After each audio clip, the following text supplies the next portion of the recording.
Dear students, today we are going to study in brief the origin and development of Bhakti movement, which had impacted spiritual and religious fabric of India, right from 8th to 17th century, and radically revolutionized the very meaning of spirituality, divinity and humanism. While studying this reformative movement, some common and general questions which often come to our mind, such as what do we understand by the Bhakti movement, during which period the Bhakti movement was initiated, what is the significant impact it has left on our society, art and culture, what are the chief principles of Bhakti movement, who are the pioneering reformers of Bhakti movement, what are the factors related to its progress and development. The Bhakti movement in India instilled devotion and belief in God, abolishing the concept of idol worship and stressed on monotheism, that is, existence of one God. It started in southern India and gradually moved towards north. During the later half of the Indian medieval period, that is 8th to 17th century AD. The word Bhakti is derived from Sanskrit language bhaj, which means devotion, intense personal attachment to God. In Hindu philosophy and thought, Bhakti is one of the ways to reach God, also the name of an important religious and social movement in medieval India that propagated Bhakti. Sometime in medieval India, a religious movement broke out that emphasized on the devotion to God as sole means of salvation, means moksha, collectively known as the Bhakti movement. The Bhakti movement was not new. Its doctrines had their origins in the Bhagavad Gita and the Upanishads. The Bhaktas of God did not believe in any sort of caste distinctions. They advocated love and devotion to God and discarded all sorts of rituals and ceremonies. They preached oneness of God and that all religions were but roads leading to the same goal.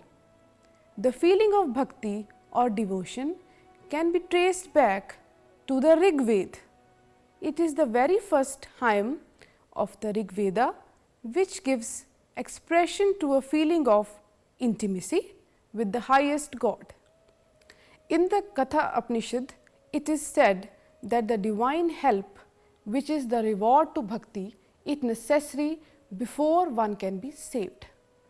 Thus, Vetasvatara Upanishad speaks out of the highest devotion to God. Panini refers to the object of devotion in the Ashtadhyayi. The earliest God connected with bhakti is Vishnu and Krishna. In the Bhagavad Gita, it is emphasis on love and devotion to God. The attitude of love to the Supreme God continued to be recommended in the Bhagavad Purana. Now we are going to discuss the causes for the birth of Bhakti movement. Prior to the coming of Islam to India, Hinduism, Jainism and Buddhism were the dominant religions. Hinduism lost its simplicity. Many philosophical schools appeared. Two different sects, that is the Vaishnavism and the Shaivism, they also appeared within Hinduism. In course of time, Shakti worship also came into existence. Common people were confused on the way of worshipping God. When Islam came to India, the Hindus observed many ceremonies and worshipped many gods and goddesses. There were all sorts of superstitious beliefs. Among them, their religion had become very complex in nature. Added to these, the caste system, untouchability, blind worshipping and inequality in society caused dissensions among different sections of the people. On the other hand, Islam preached unity of God and brotherhood of man. It emphasized monotheism. It attacked idol worship. It preached equality of man before God. The oppressed common people and the people branded as low castes were naturally attracted towards Islam. It only increased the rivalry among the religions. Fanaticism, bigotry and religious intolerance began to raise their heads. It was to remove such evils, religious leaders appeared in different parts of India. They preached pure devotion called Bhakti to attain the God. Now we are going to discuss about the origin of the Bhakti movement, how it started. Bhakti movement was originated in South India between 7th and the 12th centuries AD. The EMMRC who worshipped Shiva and the Alvars who worshipped Vishnu preached the idea of Bhakti. They carried the message of love and devotion to various parts of southern India through the medium of local language. They preached among common people. It made some of the followers of the Vedic faith to revive the old Vedic religion. Saints like Sankara, Ramanuja and Madhava gave their concepts of God and the individual soul. Now we are going to discuss about some of the important principles of Bhakti movement. Number 1, God is one. It is Bhakti or devotion to God alone that can help man to attain salvation, that is the moksha. It is important to follow a true guru for realizing the God. To worship God, man should serve humanity. All men are equal and no one is superior or inferior. Worshipping God with devotion is better than performing religious ceremonies or going to the pilgrimages. Caste distinctions, rituals, fasts, superstitious practices to be given up. All men should be tolerant. Now we are going to discuss the features of Bhakti movement. The followers of the Bhakti movement came from all parts of India. These men, they spoke common language of the people and their teaching helped to propagate the vernacular languages. They preached that God is one. Men should worship Him with love and devotion. Bhakti or devotion is superior to knowledge and karma, that is the action. Devotion to God leads the soul to salvation or the moksha. Religious rites, rituals and sacrifices are not of much value. Man must surrender himself to God to obtain salvation. All people are same before God, irrespective of caste, creed or status in life. A true can lead a person to God. Therefore, the Bhakti cult laid emphasis on the importance of the religious teacher. Now we are going to discuss about what are the important factors that help the development of the Bhakti movement. There are a number of factors which contributed to the rise and growth of the Bhakti movement during the medieval period, which are as follows. The first important factor was the destruction of the Hindu temples by the invaders. They destroyed ideals of human gods and goddesses. The Hindus lost faith and in the dependability of their religious rites and therefore choose the path of love and devotion. The second factor can be presumed as the persecution of the Hindus by the Muslim rulers, who tried to convert them to Islam and imposed jizya if they were not prepared to become followers of Islam. The third factor was the ill treatment of the lower classes in Hindu society by the persons of upper caste. The people of the lower caste had to suffer injustice, cruelties, and so the teachings of the Bhakti saints who preached equality of castes as far as the devotion to God was concerned appealed to the people of lower castes. Now, we are going to discuss Bhakti movement in the northern India. The Bhakti movement in North India gained momentum due to the Muslim conquest. The saints of the Bhakti movement were men and women of humble origin. They came from all the class and the castes. They had also preached the unity of God and brotherhood of man. They had stressed tolerance among various religious groups. Their preaching was very simple. The northern devotional movement was centered on Rama and Krishna, both of whom are considered incarnations of God Vishnu.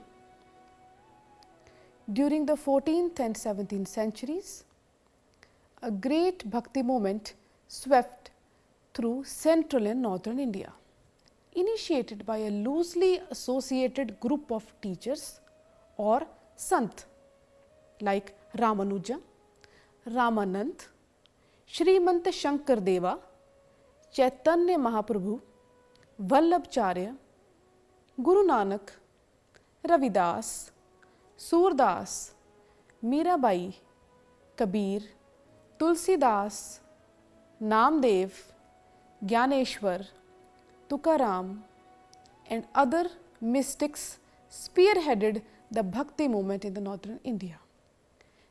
They taught that people could cast aside the heavy burdens of ritual and caste and the subtle complexities of philosophy and simply express their overwhelming love for God. This period was also characterized by a spate of devotional literature in vernacular prose and poetry in the ethnic languages of the various Indian states or provinces. Now, we are going to discuss the Bhakti movement in the southern India. EMMRC in southern India, the EMMRC, the Alvars were noted saints of the Bhakti movement. The EMMRC, the devotees of Shiva, were 63 in number. The most famous among them were Apar, Sundarar, Thiruganana Sambandar and Manichavaka Chakra. These saints composed many verses in praise of Lord Shiva. A saint named Nambiyandar Nambi collected the devotional songs of EMMRC. Apar, Sundarar and Thiruganana Sambandar composed the Thrivaram hymns. Manichavakar songs are known as Tiruvachakam. Periyapuranam, written by Sikizar, tells us the life stories of the EMMRC. Now, we are going to discuss Alavars. The Alavars were the worshippers of Lord Vishnu, who were 12 in number. Among them, Nammalvar, Tirumangal Alvar, Andal and Periyalvar were famous. The songs of the Alvars were compiled in a book called Nalayira Divya Prabandham by Nad Muni. The devotional songs of Andal are called Tirupavai. Now, Basava. Basava lived in Karnataka. He founded the Visar Seva and Lingayat sect. According to Basava, Shiva was the supreme god. Basava opposed child marriage and idol worship. Now, in the end, we are going to discuss the most important characteristics of the Bhakti movement. The chief characteristics of the Bhakti movement can be mentioned as belief in one God. A devotee could worship God by love and devotion. There was no need to worship idols or to perform elaborate rituals for seeking His grace. Bhakti saints laid stress on the equality of all castes.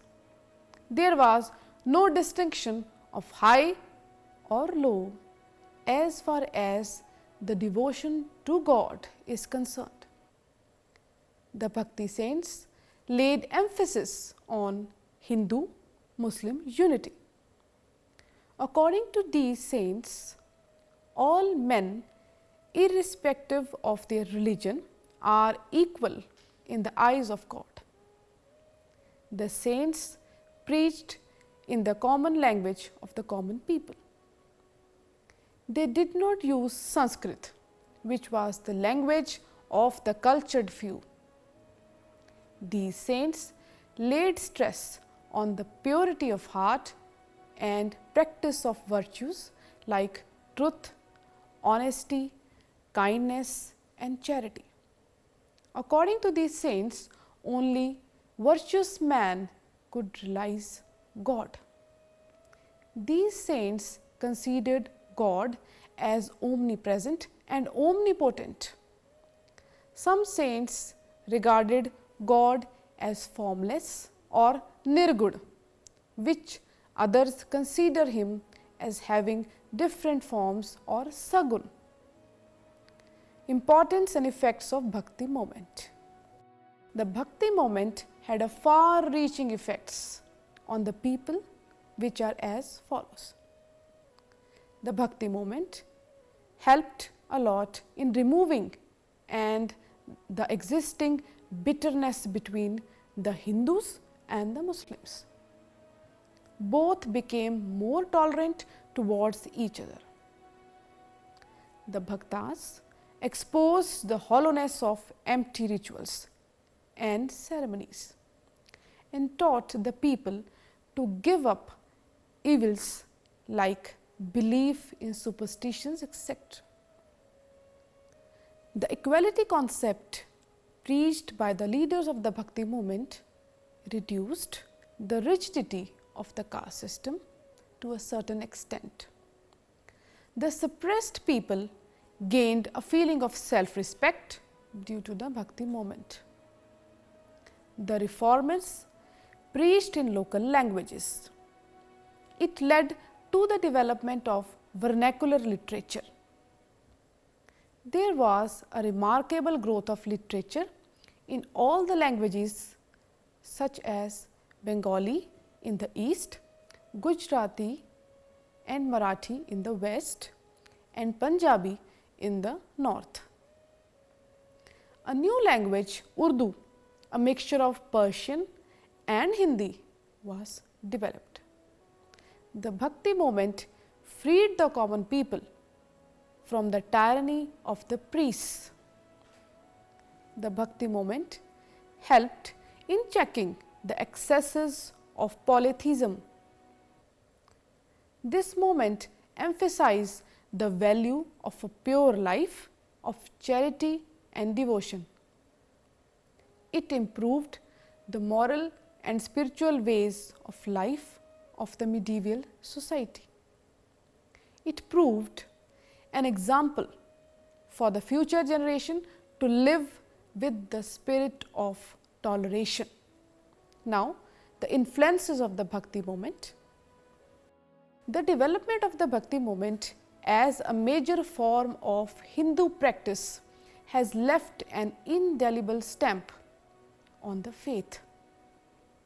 Philosophical speculation was of concern to the elite, and even the great Advaitist scholar Adi Shankaracharya, when questioned as to the way to God, said that chanting the name of the God or the Lord was essential. The philosophical schools changed the way people thought, but bhakti was immediately accessible to all, calling to the instinctive emotion of love and redirecting it to the highest pursuit of God and self-realization. In general, a very liberal movement. It denouncement of caste offered recourse for Hindus from the orthodox Brahminical systems. Of course, Bhakti's message of tolerance and love was not often heeded by those ensconced in the societal construct of caste. Altogether, Bhakti resulted in a mass of devotional literature, music and art that has enriched the worlds and given India renewed spiritual impetus, one eschewing unnecessary ritual and artificial social boundaries. In the conclusion, we can said, it is amply apparent that the Bhakti movement has enriched the thought process of the masses of our country through centuries and has left an indelible impact on the way religion should be interpreted in the right perspective. In short, it has brought forward the essence of religion in the form of humanism, equality of human race, and above all, it has sharpened our senses to see religion as a human endeavor to channelize and reform our day-to-day lives at the grassroots level in a very simple, subtle and meaningful manifestations. It has spread the free flow of spiritual and divine thought, discarding man-made prejudices based on caste, creed, religion and race, thereby uniting the whole society into one human family. Thank you.